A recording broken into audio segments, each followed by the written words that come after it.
여러분 안녕하십니까, 강신업 변호사입니다. 이재명 재판 생중계될지 여부가 국민의 큰 관심거리입니다. 생중계됩니다. 저 강신업 변호사는 생중계된다는 걸 확신합니다. 어떻게 확신할 수 있을까요? 지금부터 강신업 TV를 구독하시고 강신업 TV를 보시면 왜 생중계가 되는지 확실히 아실 수 있습니다. 아직까지도 강신업 TV를 구독하지 않으신 분께서는 지금 바로 구독 버튼을 눌러주십시오. 더 좋은 방송으로 보답해드리겠습니다. 과거 예를 보는 것이 현재를 아는 데 가장 도움이 됩니다. 과거에 말이죠, 어떻게 생중계를 했을까요? 네, 생중계는 이 하급심과 이제 대법원이 다른데요. 대법원의 생중계는 처음 미리 도입이 됐습니다. 그러다가 하급심 생중계는 2017년 8월에 말이죠, 법원이 법원 방청 및 촬영 등에 관한 규칙을 개정했습니다. 하급심이라는 것은 1심과 2심을 말합니다. 이것이 2017년 8월 법원의 법정 방청 및 촬영 등에 관한 규칙을 개정하면서부터 가능해졌습니다. 그리고 나서 그 규칙에 어떻게 규정을 했는가 하면, 피고인이 생중계에 동의하는 경우 또는 피고인이 동의하지 않더라도 공공의 이익이 크다고 판단되는 경우 1, 2심 재판의 선고를 재량으로 생중계할 수 있다. 천천히 다시 한번 볼까요? 재판부는 피고인이 생중계에 동의하는 경우 선고 공판을 생중계하되, 선고 공판을 생중계하는 겁니다. 결심 공판 이런 게 아니고 판결 선고를 생중계하는 겁니다.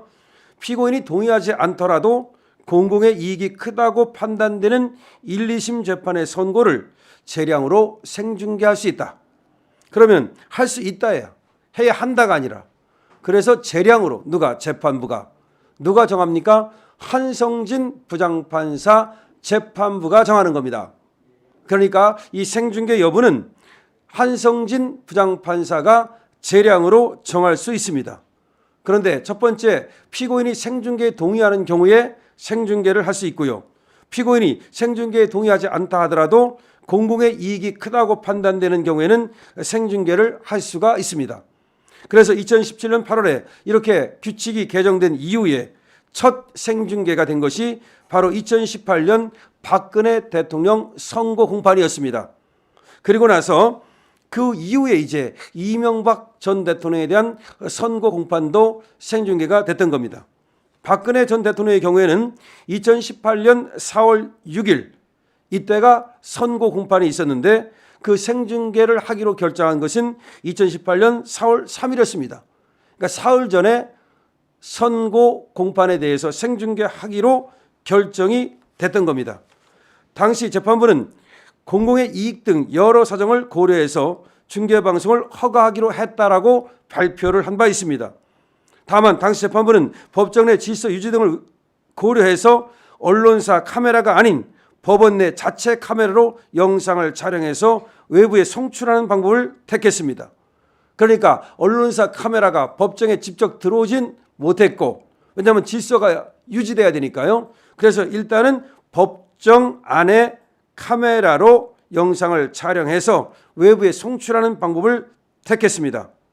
근데 그 당시에 박 전 대통령 측은 생중계하면 안 된다라고 하면서 반발해가지고 가처분을 신청했지만 그것이 각하가 됐고, 소송이나 청구의 요건을 갖추지 못했다고 해서 판단의 대상으로 삼지 않았던 겁니다.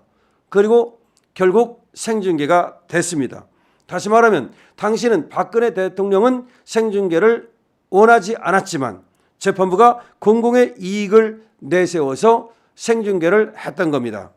당시 박 전 대통령은 불출석 사유서를 내고 선고 공판에는 나가지 않았습니다.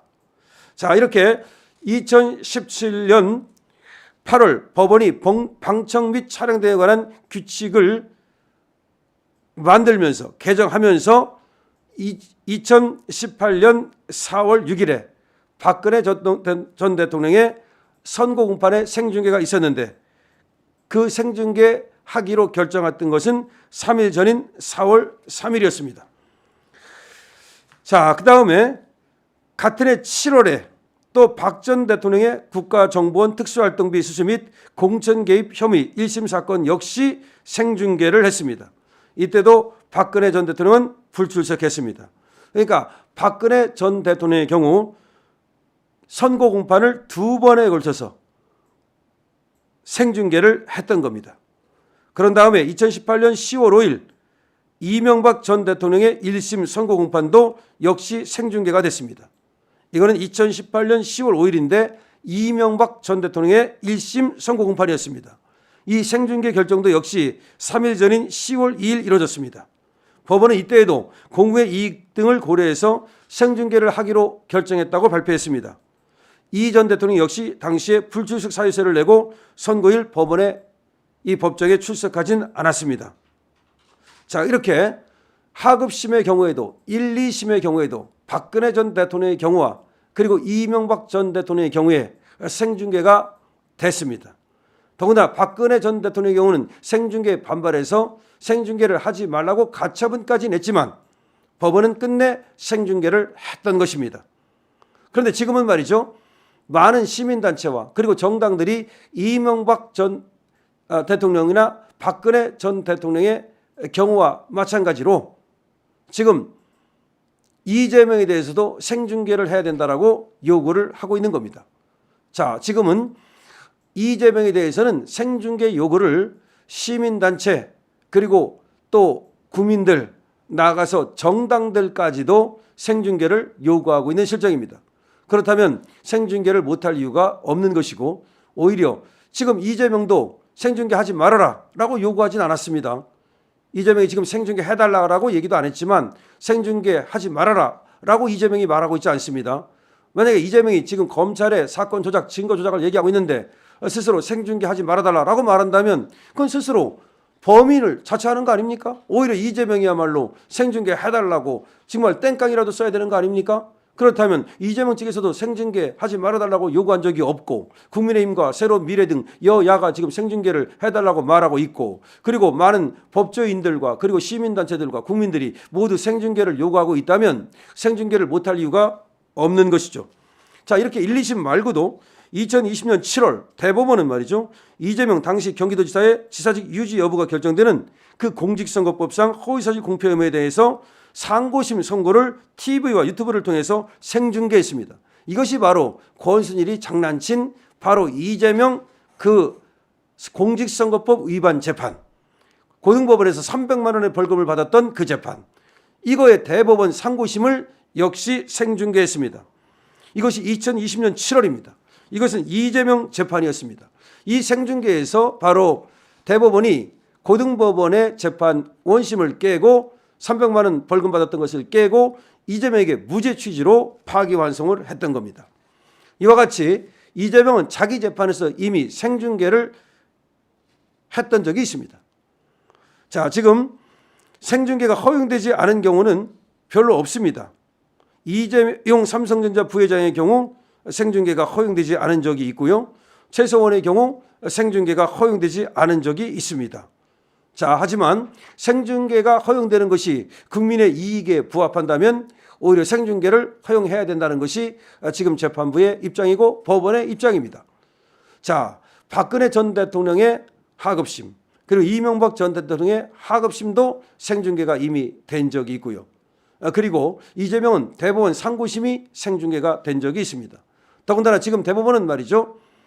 웬만하면 국민의 이익이 크게 걸린 그런 중대 사안에 있어서 공공의 이익을 위해서 생중계할 수 있다는 입장입니다.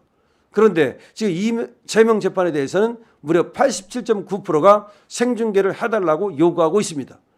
자, 이재명 재판 생중계 됩니다. 박근혜 전 대통령과 이명박 전 대통령의 경우에는 3일 전에 생중계 결정이 났습니다. 그러면 지금 이재명은 11월 15일이 재판이니까 11월 12일까지는 이제 그 정도 되면 생중계 결정이 날 것으로 보입니다. 그 다음에 11월 25일 재판도 11월 15일이 생중계 된다면 25일도 못할 바가 없겠죠. 역시 생중계 결정이 날 것으로 봅니다. 자, 이재명 재판 생중계 해야 합니다. 저 강신업 TV, 저 강신업 변호사는 이재명 재판이 생중계 된다는 게 확신합니다. 그리고 생중계 되도록 계속해서 노력하겠습니다. 오상종 자유대한호국단 단장과 함께 오늘도 법원 앞에 가서 생중계를 요구하는 기자회견을 하게 됩니다. 여러분도 힘을 합해 주십시오. 강신업 TV입니다.